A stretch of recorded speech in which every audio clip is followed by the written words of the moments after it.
Hi, I'm Alistair Croll. I'm the chair for Strata, and I'm here with Dave Neilsen, who ran the BigDataCamp for us last night. How you doing, Dave? I'm doing great, thanks. How was last night? It was a lot of fun. I had a great turnout, lots of people, and a lot of discussions. So tell me a little about how a camp like that functions. Yeah, so it's a camp usually refers to some type of unconference, which generally means that you have the content is driven by the audience. That could be a audience participated process of identifying what subjects are going to be discussed in breakout discussion groups.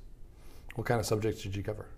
Oh, it's great. We had, I love the process because you never know exactly what you're going to get. You know, you might have somebody propose a topic on something really simple and relevant, like, you know, what is Hadoop, which is a very popular software package for processing large amounts of data.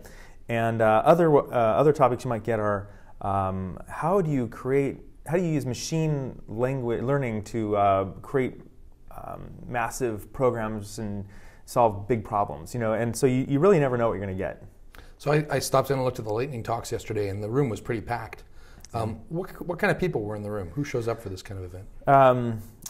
Again, you really don't know what you're going to get, but at last night's event we had a large number of people who are aware of the problem of massive amounts of data that is sort of a fairly new phenomenon, at least broadly, because we have so many websites that are generating so much data, and that data is valuable if it's mined and made into something more useful. And so people are facing this problem and they want to know how to deal with it. And there's what's unique to this audience is we have like data scientists, you know, you don't really run into every day at the coffee shop.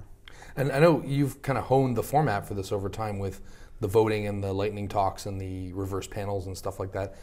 How do you develop the format for these kinds of things? Well, it's important to start off with something really basic. So the first time we did any type of camp was really using a process very similar to open spaces technology, where we invite the audience to really turn the event into whatever they want. And then at CloudCamp, when we did that, it kind of took its own course, and we ended up with a format that was appropriate for that audience. And with BigDataCamp, we've done the same thing. We're starting off simple, and we're taking a look at what the audience tells us they want, and we're adding more features as we go. Right now, where BigDataCamp is, we simply do lightning talks at the beginning, which are 5-minute and hopefully inspiring talks that are proposed to the organizers beforehand. And those are short, so it's maybe the first half hour, 45 minutes. And then we get into the unconference part of it, where it's participant driven. They're the ones who actually write on a sheet of paper, here's my session.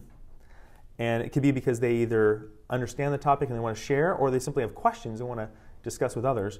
And then we ask the audience to vote and say, you know, do you like this session? And then we give priority to the more popular sessions. What were the hottest topics yesterday? The hottest topics, it's kind of fun to see this, but you know, Ken Krugler of, he has a consulting company, had done a session last time on what is Hadoop. And he said, you know, do you think people still want to hear about that? And I'm like, believe me, they do.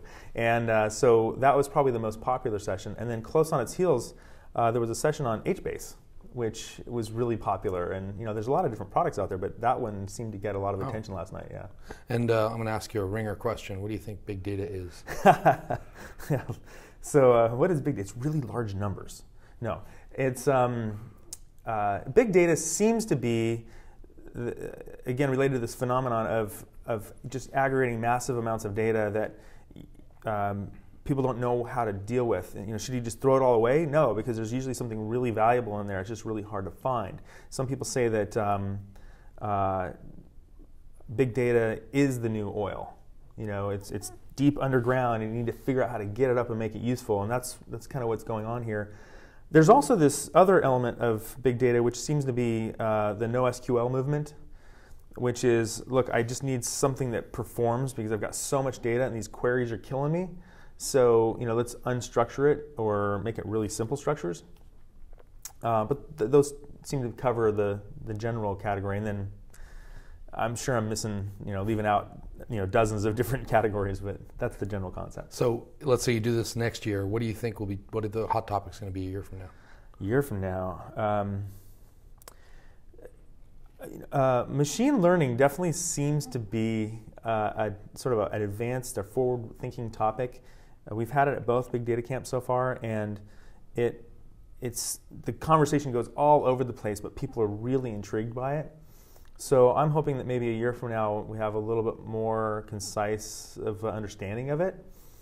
And then I also think that while Hadoop is such a powerhouse as far as mind share goes, I think there's so many different ways you can address big data that Hadoop does not perform well, and I think we'll start seeing some of those become more available. Yeah, there seems to be a lot of interest in some of the real-time and mobility stuff as well. Real-time is a good example of that, yeah. Yeah, cool. Well, thank you very much for running it for us, and looking forward to the rest of the conference. Yeah, me too.